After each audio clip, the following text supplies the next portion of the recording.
Bismillahirrahmanirrahim. Assalamu alaikum warahmatullahi wabarakatuh. Welcome to the classes, guys. Again, moving towards the lecture again now. The midterm lectures are started. ठीक है ना. हाँ, हम first assessment cover कर चुके हैं. अब हम मिड टर्म की जाने मूव कर चुके हैं. ठीक है. मिड टर्म में आपका सिलेबस आपको भेजा जा चुका है. उसमें चैप्टर्स आई होप कि आपने देख लिए होंगे क्या क्या चैप्टर्स जो है ना इस मिड टर्म में आप स्टडी करने जा रहे हैं. सो लेट्स मूव टूवर्ड्स इसकी तरफ हम मूव करते हैं कि क्या क्या जो है ना आपके पास चैप्टर्स हैं और क्या क्या आपके पास जो है ना वो चीज़ें स्टडी करने की. तो फर्स्ट जो चैप्टर है ना वो हमारा उसकी जानिब हम मूव करते हैं. ये आपकी फ़र्स्ट वर्किंग है आज की. ठीक है. The adventure of dying detective के नाम से हमारा चैप्टर है. ठीक है. The adventure of dying detective. ये डिटेक्टिव बेसिकली एक जासूस को कहते हैं. ठीक है ना. और उसी के बारे में चैप्टर है. इसकी रीडिंग तो काफ़ी अभी ज़्यादा लेंथी है. इसको अभी हम मूव नहीं करेंगे. ठीक है. As a said you before के रीडिंग का भी हमारे पास टाइम नहीं होता क्योंकि क्लासेस हमें जल्दी वाइंड अप करनी होती है. ठीक है.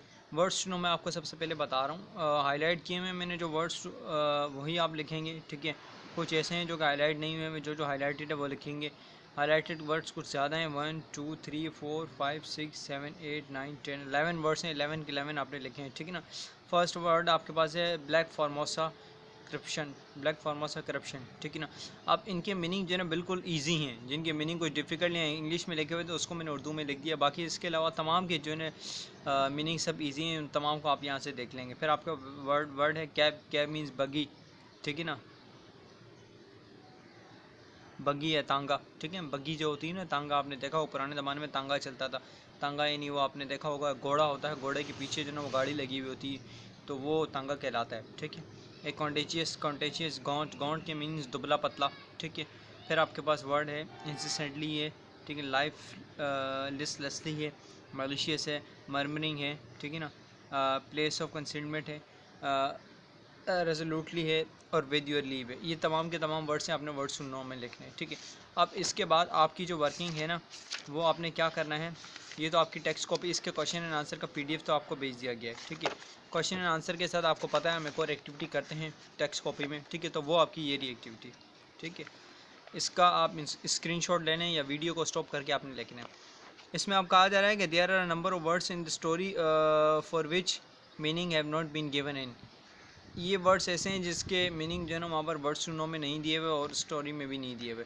इसको आपने ख़ुद देखना था. जो कि मीनिंग मैंने सब लिख दी. एक बार मैं तमाम की तमाम मीनिंग पढ़ रहा हूँ. ठीक है ना. आपको अगर उर्दू ना समझ में आए तो आप मेरी उर्दू सुन लीजिएगा. ठीक है.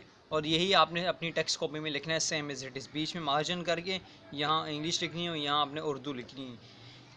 फर्स्ट वर्ड आपके पास है हेक्टिक. हेक्टिक मीन्स तेज़. ठीक है. न्यूट्रिशियस. न्यूट्रिशियस मीन्स ग़िज़ाइयत वाली. ग़िज़ाइयत वाली. ठीक है. नेक्स्ट वर्ड आपके पास है प्रोफ्यूसली. प्रोफ्यूसली मीन्स मुनाफा बख्श. ठीक है. नेक्स्ट वर्ड है रेस्पिंग. रेस्पिंग मीन्स अजीब सी आवाज़. Rasping. Okay. Next word semi delirious. दीवाना. सेमी डेरिलियस दीवाना. नेक्स्ट वर्ड है प्रॉम्प्टनेस. जल्दबाजी. नेक्स्ट वर्ड है स्निगर्ड. स्निगर्ड मीन्स मुंह दबाकर हंसना. मुंह दबाकर हंसना. मुंह दबाकर हंसना. स्निगर्ड. फास्ट तेज़. हेक्टिक के मीनिंग भी तेज़ है. हेक्टिक के और फास्ट के दोनों के मीनिंग तेज़. दोनों एक दूसरे के सनानी में. Next word snarling. फेंकना. थ्रो. फेंकना. ठीक है. लेबर्ड. लेबर्ड मीन्स पुरमुशक्क़त. पुरमुशक्क़त. Next word intrusion. Intrusion means दखल. दखल. ठीक है ना. यानी दखल किसी काम में दखल देना. इंट्रूजन. ओके. ये आपने वर्ड्स लिखने हैं अपने क्वेश्चन एंड आंसर के बाद. अब हम मूव करते हैं अपनी नेक्स्ट एक्टिविटी यानी वो जो आपकी है ना वर्कबुक में. अब वर्कबुक का पेज नंबर आपके पास 26 है. इसमें आपके पास आज का जो टॉपिक है वो दी अपोस्ट्रोफी है. ठीक है ना. अब ये अपोस्ट्रोफी क्या होती है मैं आपको ये समझाने जा रहा हूँ. ठीक है. तो इसको आप समझेंगे बहुत अच्छे तरीके से. ठीक है. यहीं पर मैं ज़रा आपको पहले रफ में अपोस्ट्रोफी समझाता हूँ. ठीक है ना. ये आपके समझाने के लिए आपने इसको बुक में नहीं लिखना. जस्ट मैं आपको समझा रहा हूँ. ठीक है. तो अब ज़रा इसको देखिए क्या है. मैं बुक को थोड़ा सा टेढ़ा करूँगा फिर मैं इसको सीधा कर दूँगा. ठीक है. ताकि मैं इसको लिख सकूँ आराम से. ठीक है. अब अपोस्ट्रोफी देखें. APOSTROPHE. ठीक है. अपोस्ट्रोफी. साइन क्या है इसका. अपोस्ट्रोफी. ये अपोस्ट्रोफी एस कहलाता है. ठीक है ना. ये यूँ ये जो कोमा होता है ऊपर आ जाए अपोस्ट्रोफी. ठीक है. ये अपोस्ट्रोफी का साइन है. अच्छा अब सिंपल वैसे साइन तो सिर्फ ये अपोस्ट्रोफी है. ये अपोस्ट्रोफी एस कहलाता है पूरा. ठीक है ना. अब देखें ये यूज़ अलग अलग होता है, ठीक है ना। एक तो ये इस तरह से भी यूज़ हो सकता है, जैसे कि मैं एक सेंटेंस में लिखता हूँ कि मैंने एक वर्ड लिखा आई विल, ठीक है, तो ये आई विल को इस तरह से भी करके लिख सकते हैं, ठीक है ना। आल, इसको आल पढ़ते हैं, आल, ये आई कोमा और डबल एल लगा दिया, ठीक है, यानी डब्ल्यू और आई हटा दिया, ठीक है। जैसे कि वी आर नॉट, तो वी लिखा और ए आर एन और कोमा और टी, वी आरंट करके लिख दिया, ठीक है। तो ये भी एक तरह का अपोस्ट्रोफी ही कहलाता है, ठीक है ना, और ये कॉन्ट्रैक्शन फॉर्म भी कहलाती है, ठीक है। लेकिन अपोस्ट्रोफी का जो रियल पर्पज़ है, यानी अपोस्ट्रोफी असल में इस्तेमाल कहाँ होती है, अपोस्ट्रोफी असल में इस्तेमाल होती है पोजीशन के लिए, ठीक है ना, पोजीशन के लिए। किसके लिए? पोजीशन के लिए। पोजीशन का मतलब होता है कि मलकियत, ठीक है ना। अब मलकियत का मतलब ये है कि वो चीज़ जिसके आप मालिक हैं, ठीक है। यानी अपोस्ट्रोफी का हम इस्तेमाल करते हैं पोजीशन को बताने के लिए। क्या बताने के लिए? पोजीशन को, मलकियत को बताने के लिए। जैसे कि मैं कहता हूँ कि वो कार इमरान की है, तो मैं कहूँगा that is Imran's, IMRAN apostrophe और S, that is Imran's car.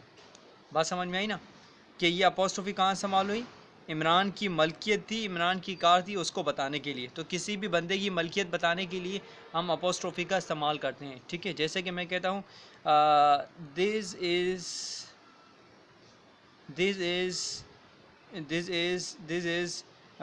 मैं कहता हूँ दिस इज़ लाइबास,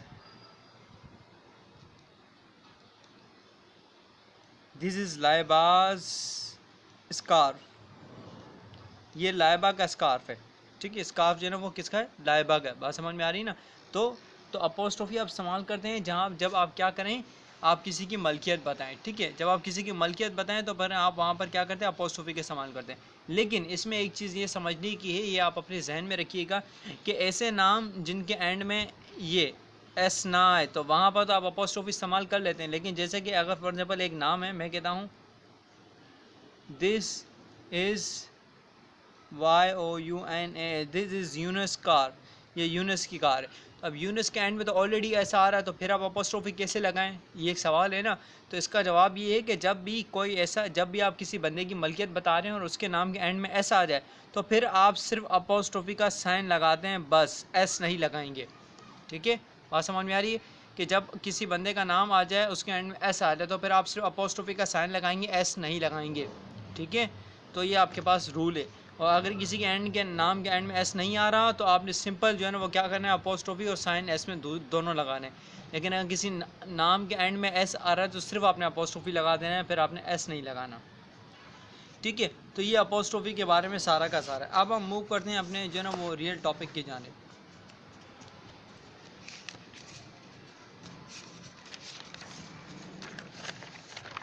देखिए अभी आपका टॉपिक है, कहेंगे for each of the following sentence state the function apostrophe in right sentence word using saying apostrophe. Simply आपने करना ये है कि एक सेंटेंस लिखा हुआ है, ये अपोस्ट्रोफी यहाँ पर ये यूज़ की जा रही है, ये कॉन्ट्रैक्शन वाली अपोस्ट्रोफी, ये पोजीशन वाली नहीं है, ठीक है। तो आपने बताना है कि ये अपोस्ट्रोफी क्यों यूज़ की गई है, पहले जुमले में ये बताना है, और दूसरे जुमले में इस डोंट को पूरा डू नॉट करके लिखना है इस तरह से, ठीक है।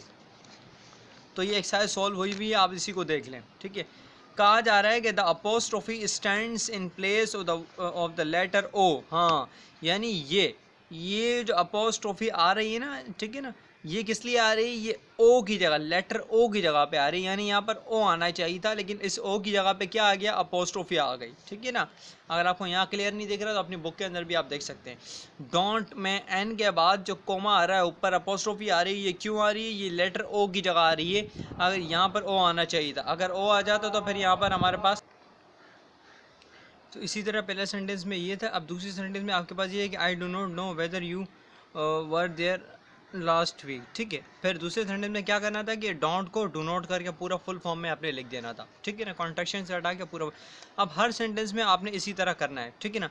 अब देखें, जैसे कि मैंने यहाँ पर बताया था आपको कि पोजीशन का इस्तेमाल जो है ना वो अपोस्ट्रोफी का इस्तेमाल पोजीशन के लिए होता है, लेकिन यहाँ पे पहले सेंटेंस में जो ये अपोस्ट्रोफी का इस्तेमाल हुआ, ये पोजीशन के लिए नहीं हुआ था, बल्कि ये डू नॉट को शॉर्ट करके डोंट कॉन्ट्रैक्शन फॉर्म में इस्तेमाल हुआ था, ठीक है। अब पोजीशन का इस्तेमाल देखें यहाँ पर हो रहा है, कहना है कि he was at his wits end, ठीक है। ये भी नहीं, मैं आपको एक और दूसरा सेंटेंस बताता हूँ, ठीक है ना। हाँ, ये देखें सबसे लास्ट वाला, कह रहे हैं कि they entered in his friends room. हाँ, वो एंटर हुए कहाँ पर, उसके फ्रेंड के रूम में, ठीक है। अब फ्रेंड यहाँ पर ये कॉन्ट्रैक्शन फॉर्म नहीं, शॉर्ट नहीं किया गया, ये पोजीशन बता रहा है। क्या बता रहा है, ये पोजीशन बता रहा है। ये किसके घर पे दाखिल हुआ, उसके दोस्त के घर पे। ये घर जो है ना उसके दोस्त की मलकियत है। तो यहाँ पर क्या बोल रहा है, the apostrophe shows position, apostrophe जो है ना पोजीशन बता रहा है, ठीक है। और इसको आप फुल फॉर्म में दे एंटर्ड इन हिज, अच्छा अब ये जब सेंटेंस फुल फॉर्म में चेंज होगा तो ये सेंटेंस बदल जाएगा। They entered in the room of his friend, वो उसके फ्रेंड के रूम में एंटर हुआ है, ठीक है। तो ये आपने इसी एक्सरसाइज को देख के जो है वो एक्सरसाइज करनी है। ये हैं इसके सेंटेंसेस और उसके चंद एक सेंटेंसेस ये भी हैं, ठीक है। इन दोनों को देख के आपने जो है वो एक्सरसाइज अपनी कंप्लीट करनी है बेटा, ठीक है। तो ये आज की वर्किंग जो है ना हम इसको यहीं पर रखते हैं, ठीक है। आगे के सेंटेंसेस हैं हमारे, लेकिन मैं चाह रहा हूँ कि इस एक्सरसाइज को आप पूरा कंप्लीट कर लें, फिर मैं आगे दूसरे एक्सरसाइज की जाने मूव करूँ, ठीक है। तो हम अपनी वर्किंग को यहाँ पर वाइंड अप करते हैं। आपको वो PDF वगैरह भेज दिया गया, तो काम बेटा कंप्लीट कर लीजिएगा। अस्सलाम वालेकुम रहमतुल्लाहि व बरकातहू।